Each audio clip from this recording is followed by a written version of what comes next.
Stéphane Daou, All Around Cowboy. J'ai commencé ma carrière avec les montées des taureaux. J'ai monté des taureaux, c'était ma passion depuis que j'étais kid. Je voyais ça à la télévision, je voyais le Calgary Stampede, je voyais tous ces gros événements-là. Puis c'était quelque chose que je voulais vivre moi-même. Fait que quand j'ai eu 16 ans, j'ai commencé à monter des taureaux. De fil en aiguille, j'ai rencontré des gens de Gymkhana. J'ai continué toujours ma carrière de monteur de taureaux, mais j'ai basculé un peu vers le Gymkhana pendant quelques années. En 1988, j'ai fait ma première présence au festival en tant que compétiteur. On s'est aperçu qu'il fallait être bon pour venir au Festival Western de Saint-Tite. Donc, on a continué à travailler. En 1992, j'ai eu le privilège de rencontrer Ben Gauthier, un de mes bons amis. Puis on a réussi à gagner la course du sauvetage ainsi que le Pony Express, ce qui m'a amené à être All Around Gymkhana cette année-là. Donc j'ai continué monter des taureaux, terrassement du pavillon et monter des chevaux sans selle. Puis en 1995, j'ai été nommé All Around Cowboy côté rodéo. Et en 1997, j'ai répété l'exploit une autre fois, deux fois All Around Cowboy.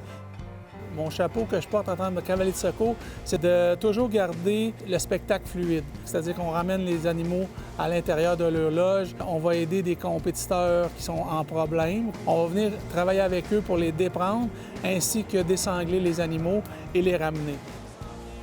Analyse, c'est la folie de certaines personnes qui ont dit Steph, tu sais de quoi tu parles, tu devrais en parler. Donc, nous, on est plus comme justement dans l'analyse, dans la précision, dans le détail.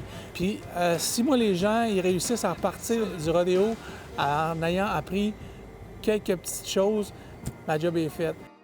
Mon chapeau en termes d'animal wrangler sur les plateaux de tournage, si on veut, c'est dans le fond, c'est arrivé encore une fois parce que ils savaient que j'étais bon rodéo avec des chevaux, ils savaient mon background. J'avais des amis qui me connaissaient beaucoup, puis il y avait des gros films qui s'en venaient avec plein de chevaux. C'est comme ça que j'ai rentré un peu dans le métier. J'ai traversé le Canada au complet avec les productions. Tu sais, j'étais en Nouvelle-Écosse, en Alberta, en Ontario. J'ai plusieurs productions américaines, mais mettons dans le québécois, les productions québécoises, on peut penser à Louis Cyr, La Bolduc, Maria Chapdelaine, Les Arsenault et Fils. Plus récemment, j'ai fait La Cordonnière qui est sortie. J'ai les téléséries qu'on a faites l'année passée, Les Bombes.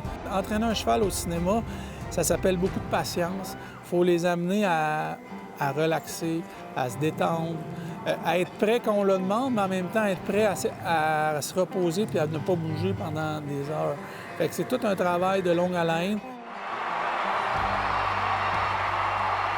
Être à Saint-Tite, c'est un privilège.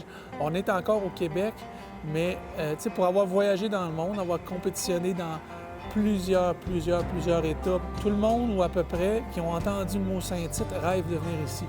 C'est mythique, c'est comme un challenge pour eux autres d'aller là.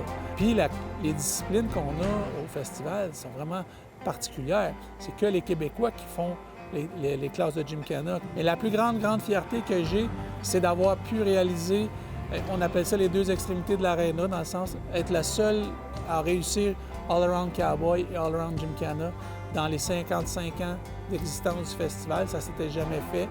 Puis à date, c'est pas prêt de se refaire. Peut-être qu'un jour, tous les records sont faits pour être battus. Ça, c'est une chose que je peux mettre dans mon livre, check, c'est fait. Puis je savais même pas quand je le faisais que on s'en allait dans ça, je le faisais parce que j'aimais ça, parce que je tripais, puis je tripe encore.